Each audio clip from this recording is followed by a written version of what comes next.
Buenas tardes a todos y todas, chicas y chicos. Mil gracias por uniros al directo. En esta webinar vamos a hablar sobre el destete respetuoso, de la mano, como siempre, de Paula Camarós, nuestra asesora clínica.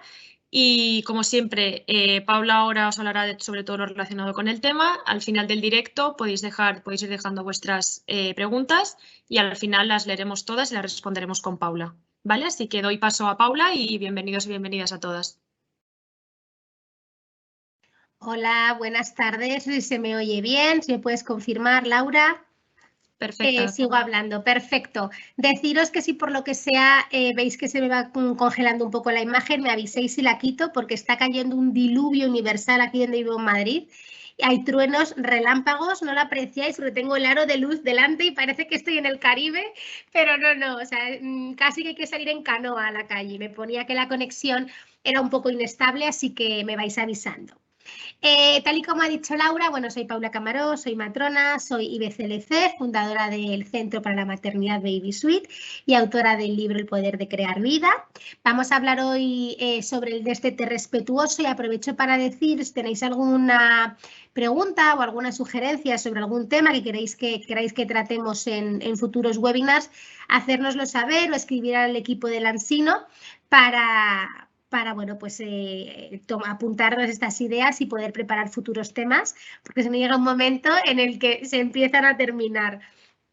Como decía Laura, hoy vamos a hablar sobre el destete respetuoso y a mí me gustaría lanzaros una pregunta para que también un poco indaguéis, ¿no? Y os preguntéis a vosotras mismas si creéis que el destete respetuoso realmente existe o no existe.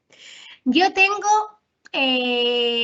mis dudas y aunque la literatura recoge el concepto de destete respetuoso, sí que me gustaría que penséis, ¿no?, en ese bebé en el que ve en el pecho de mamá mucho más que alimento, en el que mama por apego, por vínculo, por confort, por hambre, por supuesto, pero ve en mamá y en esa teta mucho más que solamente alimento.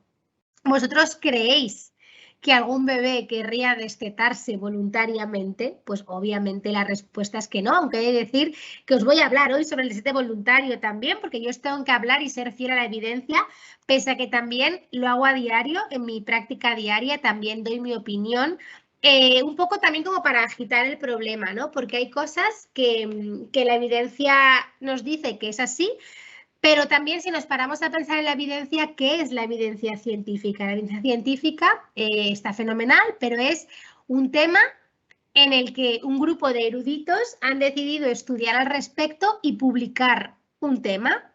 Pero además de la evidencia científica, también tenemos lo que llamamos la evidencia empírica, ¿no?, que es aquella evidencia que día tras día, en consulta, en nuestra práctica diaria, hemos ido viendo que no existe esa evidencia científica, pero hay cosas que concuerdan o que no concuerdan con nuestra práctica diaria y lo vemos a diario en consulta, ¿no?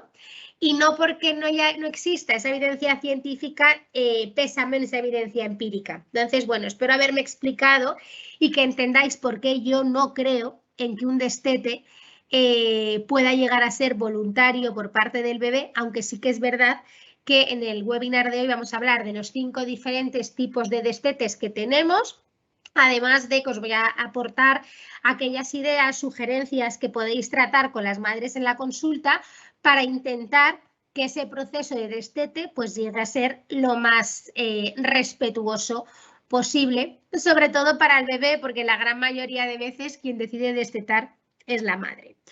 Es importante que sepamos que los destetes no ocurren a una edad concreta. Hay niños que abandonan la teta porque ha habido un destete forzoso, de emergencia, porque la madre se ha puesto enferma, porque ha habido una separación prolongada, ¿vale?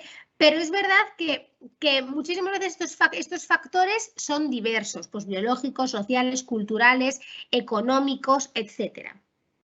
Pero realmente lo que sí que sabemos es que no existe evidencia como tal que nos diga el motivo exacto por el que debamos destetar y por qué esa leche materna deje de ser útil al bebé.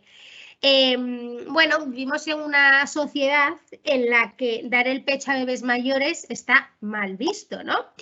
Incluso profesionales de la salud llegamos a oír a otros colegas de profesión o incluso ya desde el lado más, el plano más familiar, seguro que conocéis a alguien, madre, padre, suegra, tía, abuela, amiga, que le habéis oído decir que esa lactancia prolongada al bebé pues es puro vicio, o es aguachirri, o que esa leche ya no alimenta.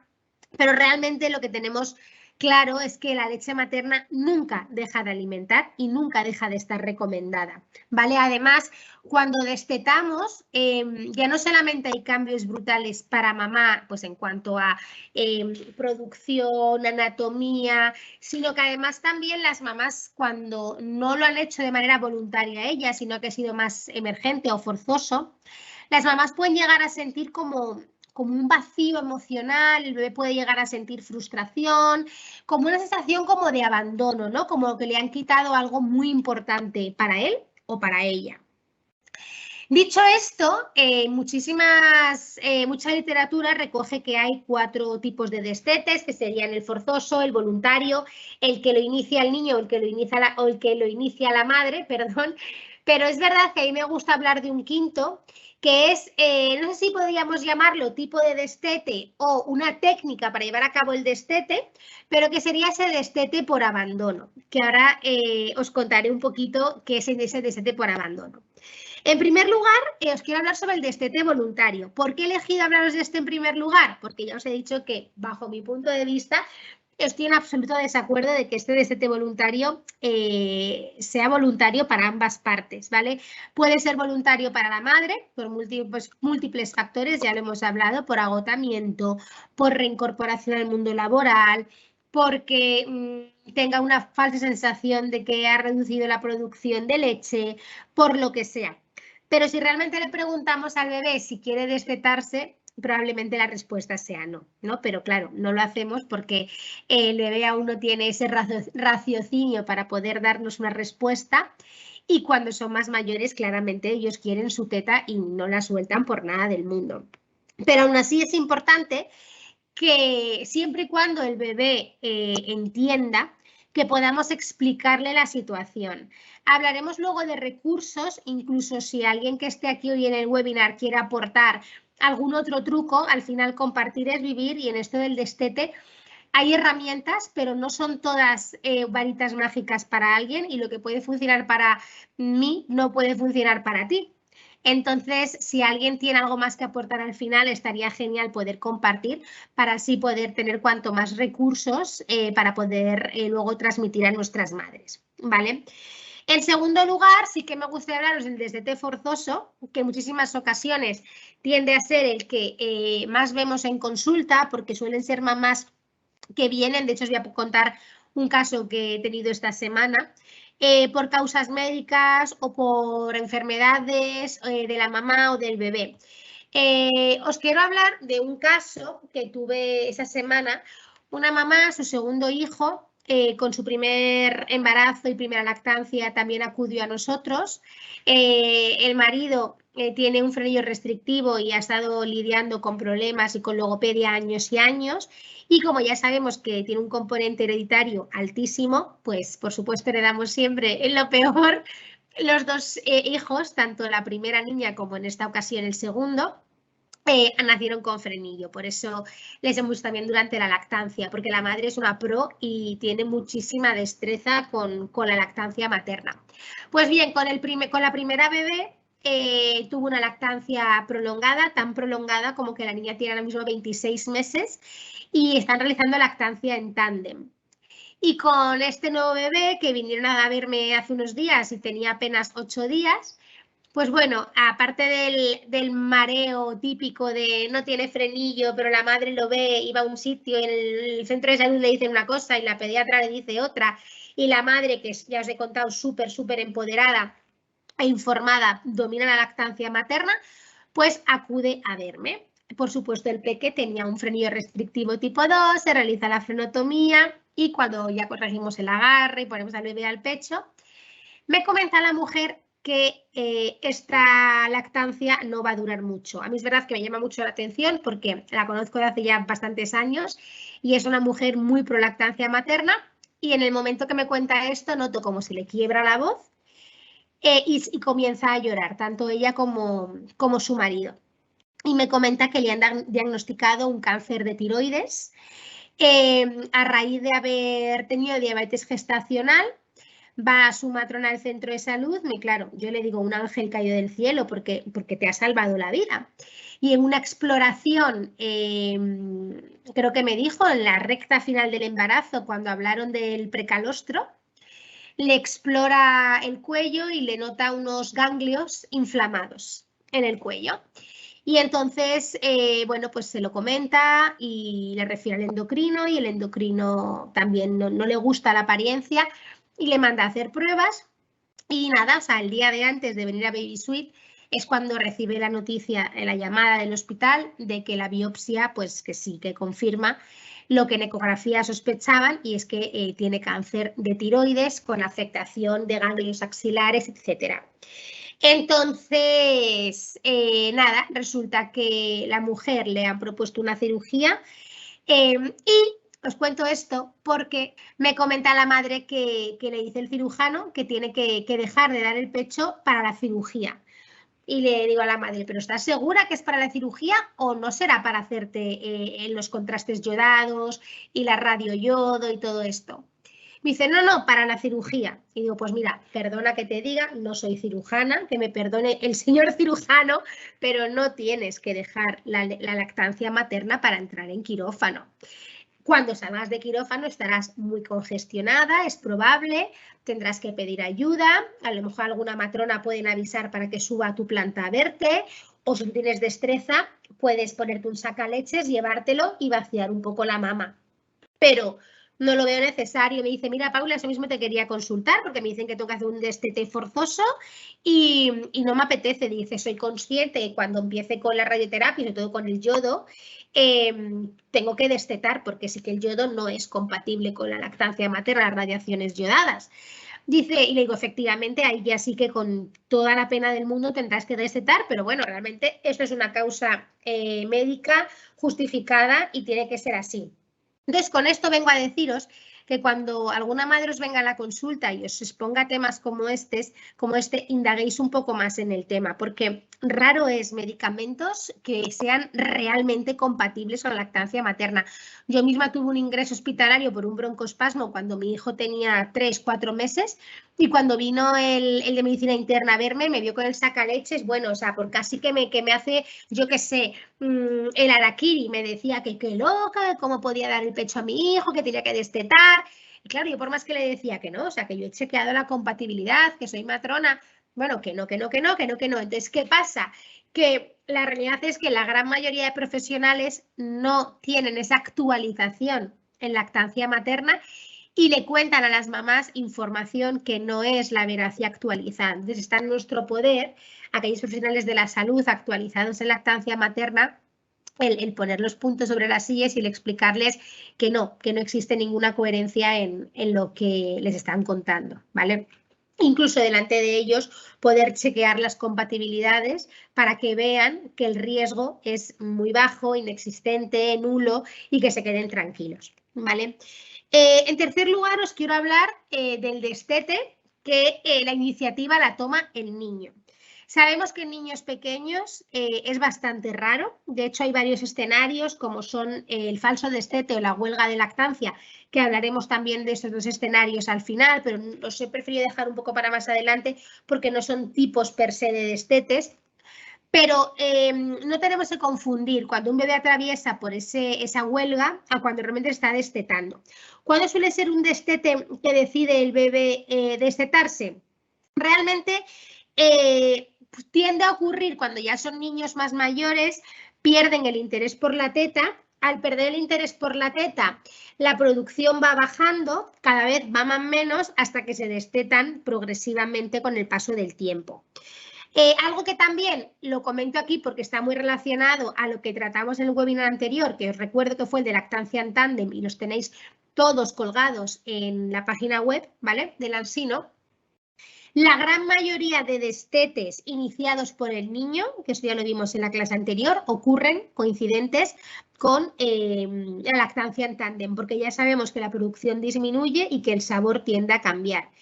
Y claro, en relación a esto os hablo del destete iniciado por la madre. Como hablábamos antes, un poco relacionado con el forzoso, puede ser por razones médicas, emocionales o personales, ¿vale? Pero también por escenarios, por ejemplo, en el que la madre se encuentre embarazada y que sienta esa adversión tan brutal, el agitamiento que llamamos agitación por amamantamiento, por dar el pecho, porque tiene una sensación muy, muy fuerte, incluso dolorosa e incómoda al amamantar y siente ese rechazo, ¿no?, a la hora de poner al bebé al pecho. Entonces, son los escenarios en los que la madre decide iniciar ese destete. Y por último, os quiero hablar del destete por abandono, que lo he dejado para el último porque es muy curioso. Realmente es un subtipo. ¿Por qué? Porque suele ser una técnica que los sanitarios empleamos o le comentamos a la madre para destetar de una manera rápida y eficaz, pero realmente sabemos que puede ser perjudicial para la madre. ¿Cuándo es esto? Cuando las madres vienen a la consulta y te dicen que es imposible, que el bebé es adicto a la teta, que por las noches sobre todo no puede más, que etcétera, ¿no? Y entonces soy la primera que muchas veces le he dicho, prueba esto, cuando ya hemos agotado todos los recursos habidos y por haber, ¿no? Cuando, por ejemplo, le decimos que se levante la pareja, que ofrezca agua si supera los 6 meses, ¿vale? Pero como estamos hablando de destetes en los que los bebés son más mayores, ¿no? Ofrezca una alternativa, si usa chupete, que le ponga el chupete, pero que se levante la pareja, ¿no? Cuando todo falla y son incluso bebés que colechan y que se enganchan y que se juntan varios factores, porque además tenemos que separarles de habitación, porque claro, ¿cómo le vas a decir que no si está durmiendo con mamá y lo huele y lo ve, ¿no? Entonces estos destetes suelen ser los que le decimos a la madre, vete unos días, por las noches te vas, por el día entre la escuela infantil y demás, obviamente no veas a tu hijo o a tu hija, ¿no? Pero vete por las noches. Es verdad que cuando ya hemos probado todo, yo en varias ocasiones le he dicho a la madre, mira, no es lo más respetuoso del mundo, pero si me dices que estás tan hasta aquí, que lo necesitas y todo lo demás no ha funcionado, prueba esta opción, ¿no? Incluso muchas mamás lo hacen coincidir en vacaciones o algún fin de semana, que dejan al peque con los abuelos, y la gran mayoría te comentan que les ha funcionado, ¿vale?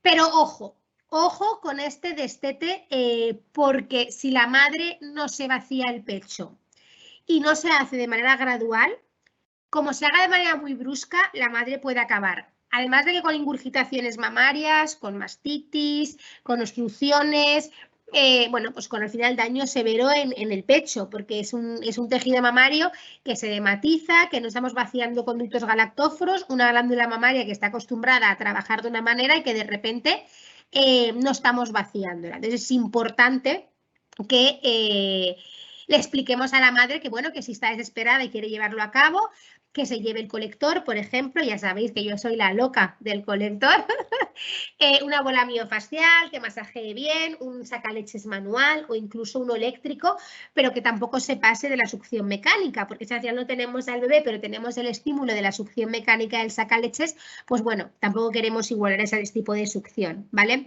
Y luego además hay muchas mamás que reportan que eran bebés pues que no se chupaban el dedo, por ejemplo, pero que a raíz de quitarles la teta así de manera brusca, el bebé empezó a chuparse el dedo. Y es verdad que demonizamos mucho el uso de chupetes, pero el chupete se puede quitar, pero el dedo no lo podemos cortar.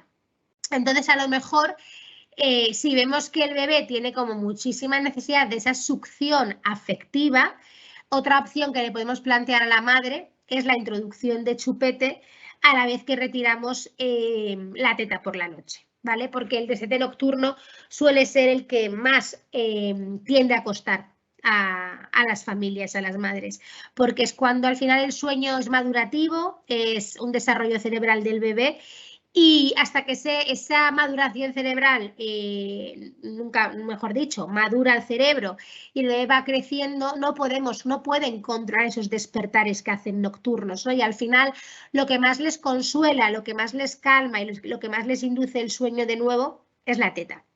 Entonces, ellos también lo buscan como parte de ese consuelo y de ese volver a conciliar el sueño, ¿vale? Dicho esto, y habiendo hablado de los 4 o 5 tipos de destetes que tenemos, tengo aquí una pequeña lista de ideas o sugerencias o trucos que podemos comentar a las madres que tienden a funcionar bastante bien, ¿vale?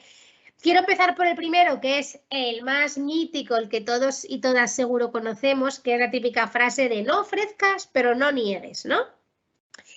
Y está bien el no ser nosotras las que digamos, cariño, ¿quieres teta?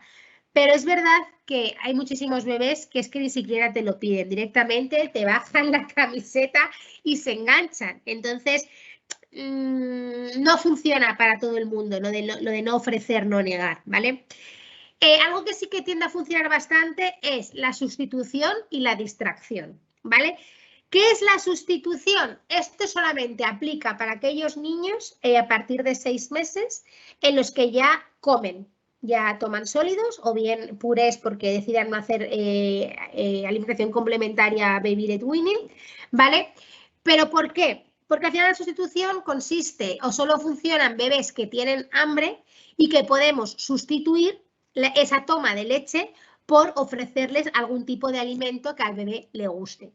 Pues si, por ejemplo, al bebé le encanta el aguacate, anticiparnos a esa necesidad en la que sabemos que el bebé va a tener hambre o una situación en la que sabemos que el bebé va a demandar y le ofrecemos el alimento que le gusta, que le llama la atención, ¿vale? Y así conseguimos evitar o espaciar esa toma de tal forma que la producción tiende a caer y esto muy progresivo en el tiempo, conseguimos que la producción, al haber caído tanto, el bebé pierda ese interés por engancharse al pecho porque realmente no saca lo que necesita, ¿vale? Al igual que el de la distracción, más o menos consiste en lo mismo, identificar estos momentos en los que el bebé tiende a querer mamar o demanda más el pecho y distraerle con algo, ya sea con, digo las grúas porque mi hijo es un loco y enamorado de las grúas, pero oye cariño, vamos a jugar con las grúas, o vamos a sacar los coches, o vamos a hacer plastilina, o mira el perro por la ventana, o acompáñame a sacar al perro, ¿vale? Diferentes opciones que consigamos distraerles para que intenten perder ese deseo que tienen en ese momento por mamar, ¿vale? Algo que también funciona es la técnica del aplazamiento o la negociación, ¿vale? Pero claro, esto solo funciona con aquellos bebés que entienden. 6 meses no entienden. Por mucho que estás contento y hagan así, no es entender. ¿Por qué? Porque tenemos realmente que negociar con ellos y tiene que ser cerebralmente lo suficientemente maduro como para entender que tiene que esperar y cuando ha esperado intentar después distraer. No sé si me explico, es decir, si él te dice mami teta, tú decirle vale cariño, pero espera que antes voy a limarme las uñas o espera que antes voy a vaciar el lavavajillas. En el momento que estás vaciando el lavavajillas sería bueno ofrecerle un sustituto para intentar pasar a la distracción o a la sustitución, ¿vale? Pero puede ser otra herramienta que a las madres les ayude bastante. Pero claro, al igual que os decía, con la sustitución tienen que ser bebés que ya hayamos incorporado a la alimentación complementaria. Para el aplazamiento tienen que ser bebés mayores, maduros, que entiendan, ¿vale? Que consigan razonar con lo que les estás contando, ¿vale? Si preguntas a otras matronas o algunos que estáis por aquí, seguro que estáis pensando, algo que funciona mucho y también basado en otras culturas, pues yo me froto cayena o yo me froto aloe vera o yo me pongo cremas. Porque el sabor, porque el olor. En Inglaterra, por ejemplo, cuando yo trabajaba allí, había muchísima población india, muchísima población, bueno, hindú, muchísima población también árabe, musulmanes, que jugaban mucho con la cúrcuma, con el curry, con la cayena, con la pimienta. A mí personalmente me parece una tortura, porque al final es algo que el bebé ha relacionado toda su época de lactancia, ¿no? Como con algo bonito, placentero, agradable, y de repente se va a enganchar a la teta, que es su pasión y que le encanta y que es su refugio, y esto le pica o le sabe a rayos o amargo o ácido. Creo que no es lo ideal, pero he de deciros que las estrategias son variadas. Y a este grupo de mujeres que os he comentado, con la que yo tenía mucho trato en Inglaterra en la consulta, les funcionaba y no lo veían como algo tan malo, porque ellos tienen incorporado este tipo de especias en su día a día, y a mí jamás se me ocurriría untarme cayena o guinguilla o aloe vera en el pecho para destetar a mi hijo. Pero bueno, que sepáis que es otra opción tan válida como que es una decisión de una de esas mamás, y si le funciona, no somos nadie para decirles que no es lo correcto. Por supuesto, siempre que no hiera o que no haga daño al bebé, que no afecte su salud, ¿no? Luego, por ejemplo, también algo que funciona mucho es lo de poner tiritas en el pecho, pero de nuevo, esto es más o menos como la técnica del aplazamiento, ¿no? Se puede hacer con bebés que ya razonan, que ya no se entienden, porque lo que le estamos diciendo es, mamá tiene pupa, y no puedes comer porque mamá tiene pupa. Y como la palabra pupa la entienden y las tiritas las hay pues muy, muy guays, que son Mickey, Minnie, lo que sea, ¿no? Y muy llamativas de lo que le guste a al peque de la familia que estéis tratando, pues la mamá puede ser una idea que se ponga las tiritas, porque el bebé va a asociar, o el niño o la niña va a asociar, que mamá tiene pupa y que no puede mamar. Y luego hay recursos varios para destetes en los que los bebés son ya más mayores, más niños y niñas, como por ejemplo leerles un cuento. Miriam Tirado tiene un cuento muy bueno, creo que se llama La Festeta, que está fenomenal. Hay cuentos también para dejar la teta muy bonitos, de buenas noches, que poco a poco van calando en los peques, al igual que tenemos el de dejar el pañal. Bueno, pues es otra alternativa y otro recurso que podéis barajar en consulta, siempre y cuando la familia que os está acompañando tenga un niño o una niña mayor. Cuando os digo mayor, os hablo de 2 años y pico en adelante. Yo ahora mismo tengo un hijo de 2 años y medio, y aunque charla y entiende, hay veces que quiero razonar con él porque le estamos retirando el chupete, que está muy, muy, muy, muy, muy adicto al chupete. Y no, o sea, es solamente para dormir y concilias el sueño y te lo quito, ¿no? Hasta que ya se quita por completo. Y yo se lo explico, no mi amor, solo para dormir, no mi amor, solo para dormir, y entra en bucle absoluto y es llanto y llanto y llanto y llanto, hasta que muchas veces se acaba durmiendo por agotamiento, ¿no? Entonces, podéis entender que al final, si esto es un trozo de goma, de caucho, que no les aporta nada más que una succión no nutritiva, ¿no?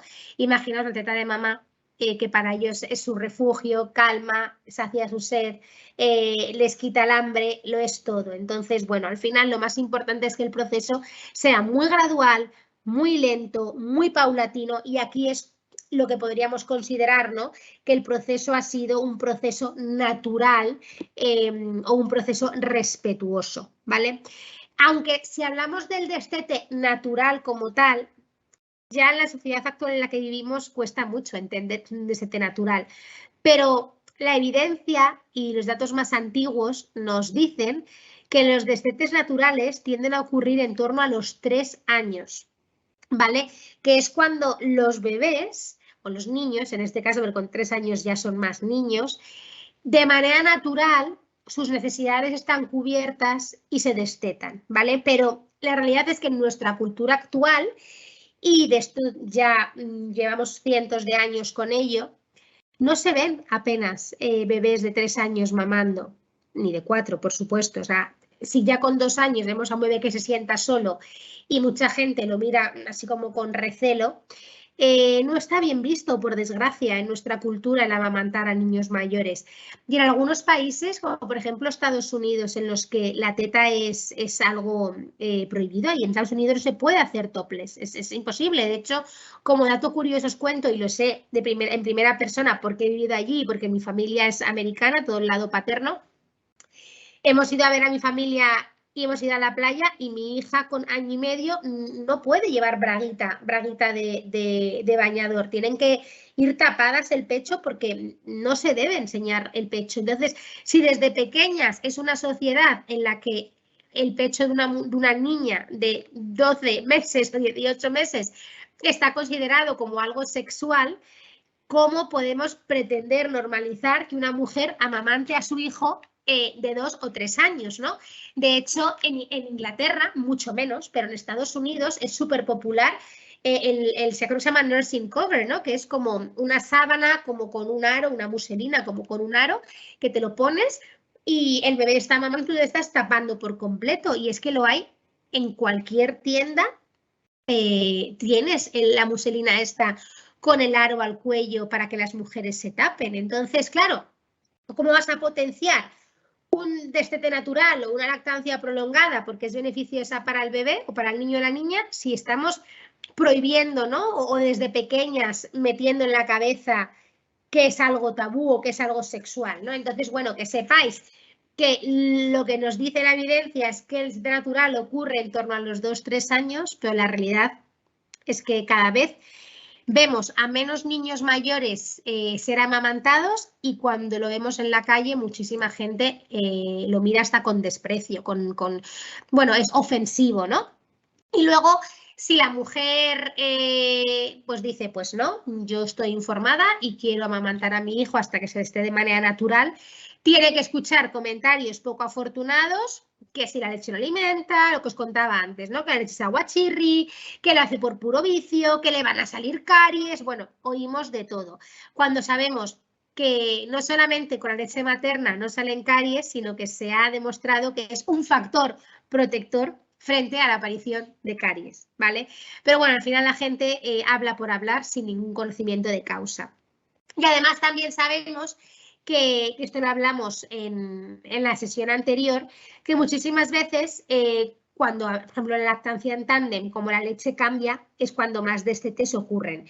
Tengo aquí un pequeño fragmento, nada, 7-8 líneas de la evidencia científica con respecto a los cambios en la leche durante el proceso de destete, para que, bueno, hablaros un poco de concentraciones de proteínas, de hierro y demás, para que entendáis que cuando una mujer se involucra en todo este proceso de destetar, el sabor de la leche sí que sabemos que va cambiando, ¿vale? Tanto el sabor como la composición. Os lo leo. Existen varios estudios que han evaluado los cambios en la composición de la leche materna en el proceso del destete de una mujer. En esos estudios se ha demostrado que el volumen de la leche materna disminuye considerablemente en proporción a la cantidad de otros alimentos que toma el niño o la niña, como por ejemplo menor hambre, menor fuerza de succión, menor interés y menor producción de leche materna. La concentración de proteínas aumenta hasta el 142% del basal. Los lípidos mantienen su concentración y el hierro aumenta en 172%. El calcio va a permanecer constante y el zinc sí que disminuye el 58% del basal. Los factores inmunitarios se mantienen durante el destete gradual. Hay que decir que esos estudios se hicieron en niños y en niñas que fueron destetados por causas propias en una etapa entre los 7 meses y los 13 meses. Pero no se dice nada ni se recoge nada en la literatura de lo que puede ocurrir en el destete natural que ocurre en torno a los 2-3 años. ¿Vale? O sea, sí que sabemos que en niños pequeños tenemos estos datos, pero en niños más mayores no hubo participantes en este estudio. Lo que sí que sabemos es que esa leche, porque la composición sí que se ha estudiado, es que nunca se convierte en agua, nunca deja de alimentar, sigue siendo poderosa, sigue siendo calórica, sigue teniendo grasa, proteínas que el bebé necesita, ¿vale?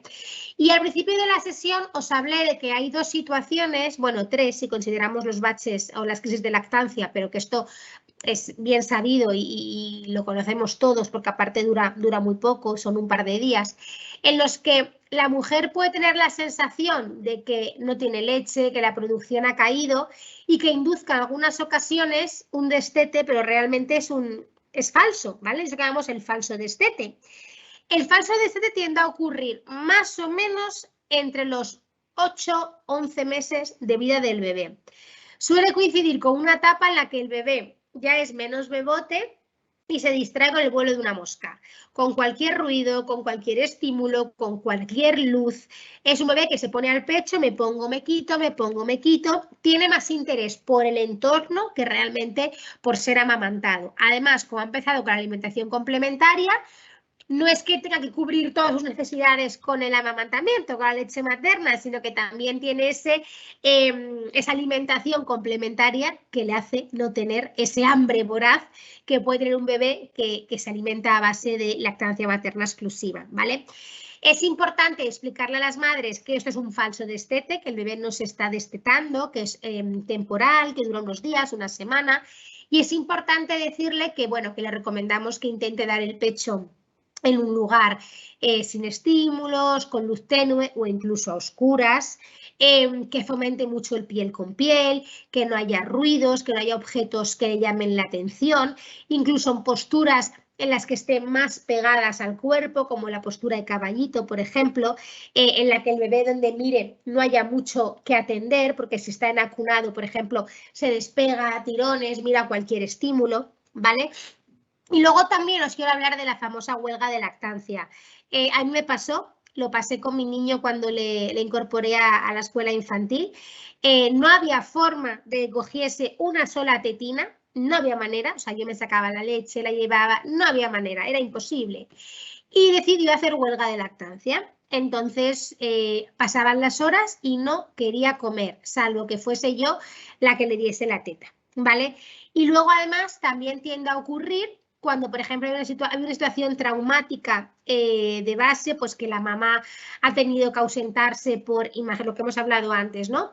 Por una emergencia, por una cirugía, por lo que sea, y la decisión de la madre no ha sido destetar, sino que todo lo contrario, ha hecho el esfuerzo de llevarse sus acacias al hospital, de estimular el pecho, etcétera, pero como el bebé ha estado X días sin mamá, se produce esa huelga de lactancia en la que el bebé decide que no se quiere enganchar más y la madre piensa que el destete ha llegado, pero realmente es una huelga como tal. Entonces tendríamos que recomendar a las madres que intenten otras formas respetuosas de suplementar, por ejemplo, intentar con un relactador con flujo calibre grande, con flujo abierto, para que tenga bastante alimento. También intentar que amamante en lugares sin estímulos, sin ruidos, sin gente.